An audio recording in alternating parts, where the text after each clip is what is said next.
একটা কথা বলুন তো, বাড়ি ভাগ করে দিলে কি ভালোবাসাও ভাগ হয়ে যায়? দুই ছেলেকে বিশ্বাস করে জীবনভর গড়া বাড়িটা ভাগ করে দিয়েছিলেন বাবা মা। আজ সেই বাড়ির একটাও ঘর নেই তাদের জন্য।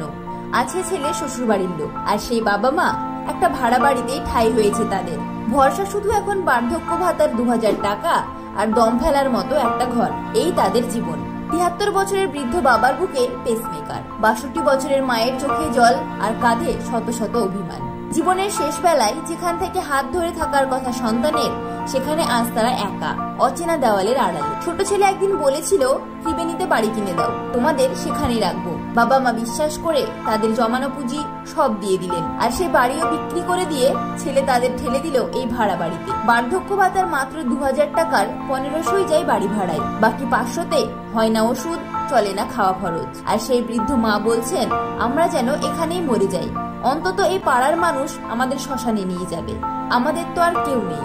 এই মানুষটা কিন্তু একদিন ছিলেন বড় মাপের কাঠের কারিগর, নিজের ওয়ার্কশপ, 78 জন কর্মী, সুখের সংসার ছিল তার। কালের পরিবর্তে আজ সেই মানুষটাই নিঃস্ব। তবু কিছু মানুষ আছেন যারা ভালোবাসতে জানেন। সমাজকর্মী অতীন্দ্র পৌঁছে গিয়েছিলেন চাল, ডাল, কিছু টাকা ও ওষুধ নিয়ে। এখন আমি আপনার কাছে একটা প্রশ্ন করতে চাই, এই বাবা মা কি তাদের সন্তানদের প্রাপ্য ছিল? কিসের এত গর্ব যদি জীবনের শেষ বেলায় মা বাবার জন্য একটা ঘর না থাকে? যদি আপনার মা বাবা এখনো পাশে থাকেন, একবার তাদের জড়িয়ে ধরুন। আর যদি তাদের হারিয়ে ফেলেছেন, তাহলে এমন কাউকে একটু সাহায্য করুন যাদের পাশে কেউ নেই। কমেন্টে বলুন আপনি বাবা মায়ের জন্য কি করতে পারেন। শেয়ার করুন যাতে সমাজে কেউ আর এমন কষ্ট না পায়। ভালো থাকবেন, সুস্থ থাকুন। ধন্যবাদ।